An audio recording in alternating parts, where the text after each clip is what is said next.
Hello friends.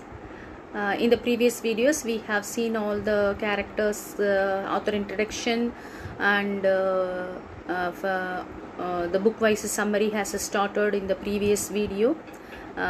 Watch fully my channel, subscribe it and put your likes and share it. Thank you. And in this video we are going to start with the book 3, 4 and 5 of Paradise Lost, summary and critical analysis. So book 3, the scene at first is heaven. God perceives Satan and points him out to his son and explains what Satan's purpose in coming to the universe is and how he is destined to succeed. God also says that man will be saved ultimately if he can find a redeemer. The Son of God freely offers himself as a ransom for man and is accepted by the Father. Meanwhile, the scene shifting, Satan have reached the outer surface of the universe and wanders through various regions and finally descends into the inside of the universe. Disguising himself as a young angel from heaven, he arrives at the sphere of sun and inquires from Uriel, the unspirit, the way to earth, pretending desire to behold the new creation. Uriel directs Satan. Satan alights on Mount Niphates. Now let us see the analysis for book 3. Milton's religious beliefs led him to reject the Christian belief of predestination. The notion that God had already predestined all of man's action. Milton believed that even though God could see the past, present and future, he endowed humans with the free will to make their own choices inside of that foreknowledge. Milton's God argues that if he did not endow humankind with free will, then they would be unable to choose to be obedient to him and therefore would not truly love or worship him of their own free will. Essentially, God says that knowing what man will do does not mean that he is the cause of man's action.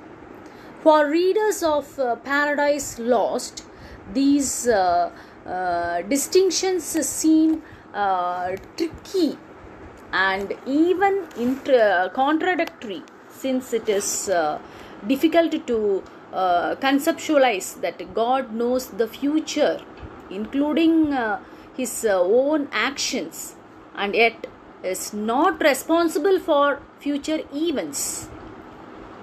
Although God has not preordained the fall of man, he still knows that it will happen, and so he can plan to create good put of Satan's evil plans. Even though we see God and Satan in the same section here, the contrast of the passiveness of God and the determination of Satan continues to pit Satan as the unlikely protagonist of the story. Conceptualizing the unique characters of God and the Son is difficult. It might be easier to imagine God as a pure spirit and the Son as a more material form who can carry out God's plans.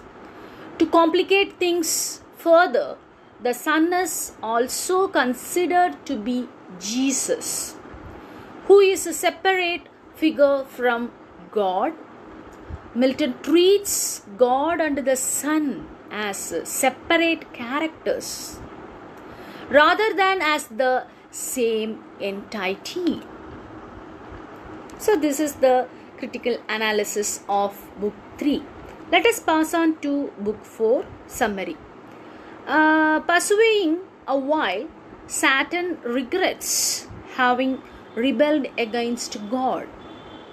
His outcast state enrages him. Passion distorts his face.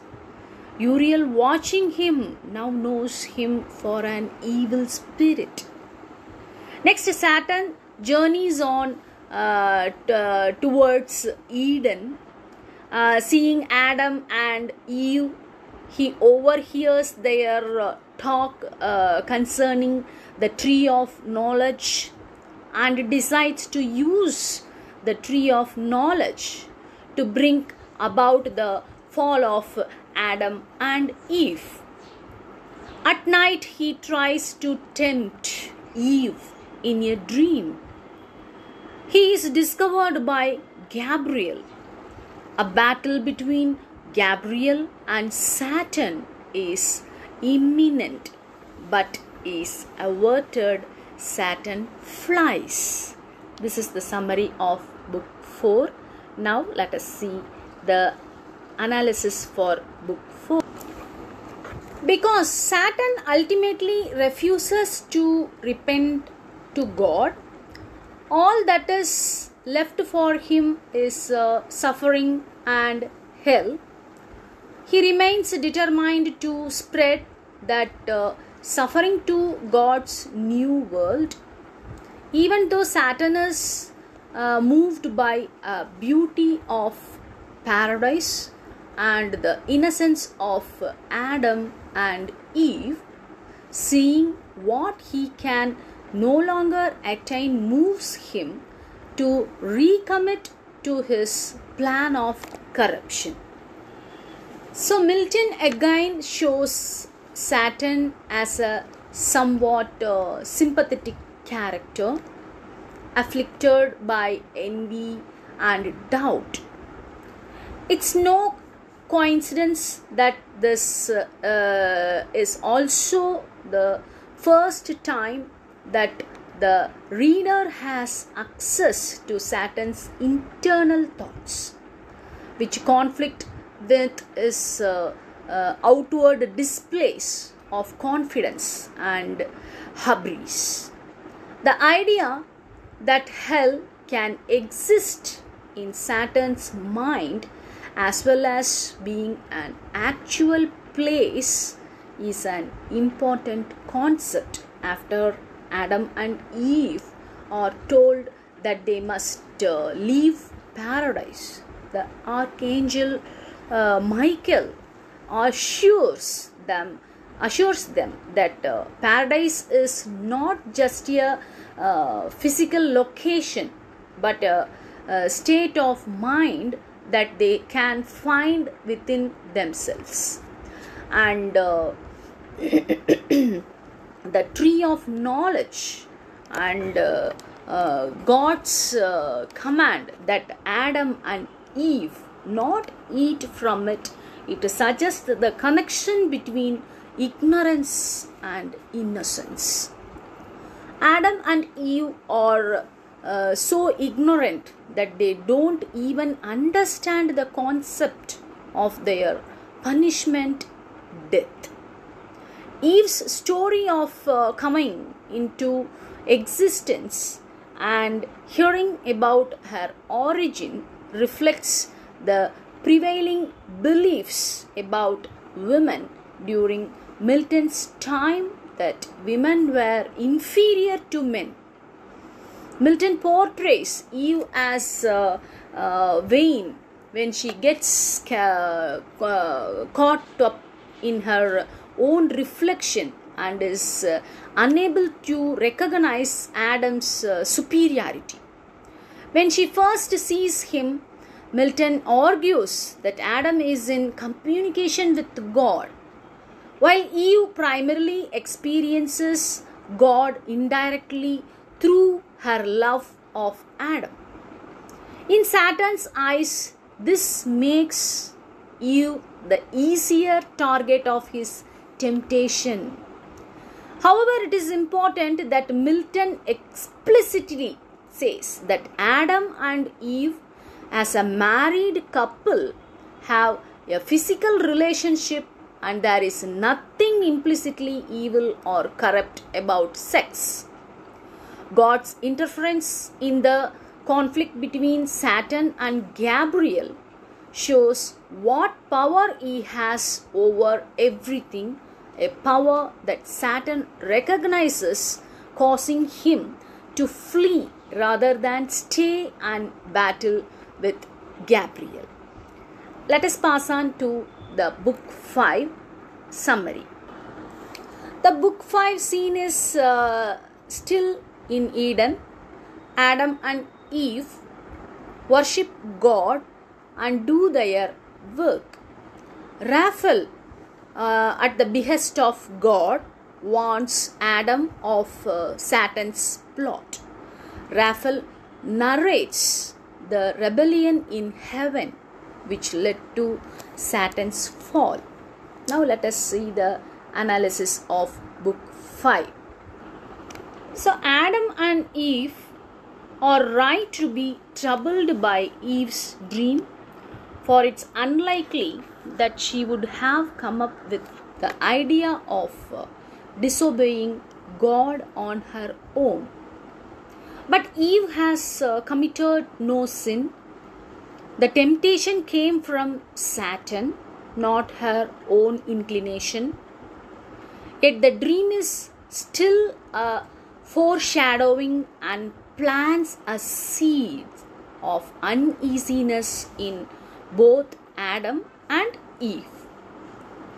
Though the reader already knows how it will end, in this way the reader has the same vantage point as God, able to see the future outcome as well as past actions that will result in their disobedience.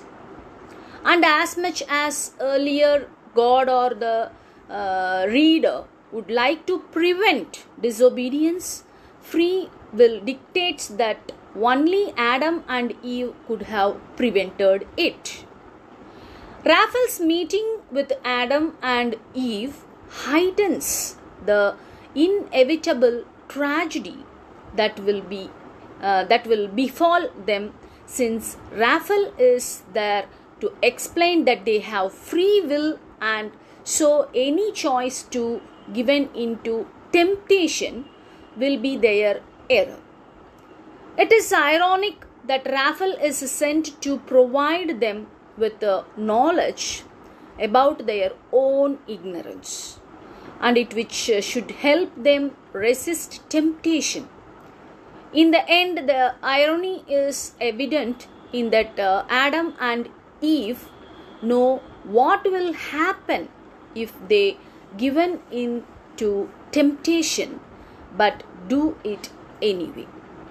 So there's a political and parallel between Satan's rebellion in heaven and against what he sees a God's tyranny, and Milton's views of the English monarchy as a tyrannical power.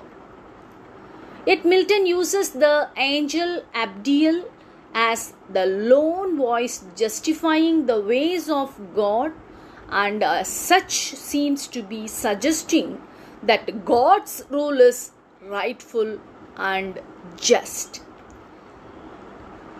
Thank you one and all.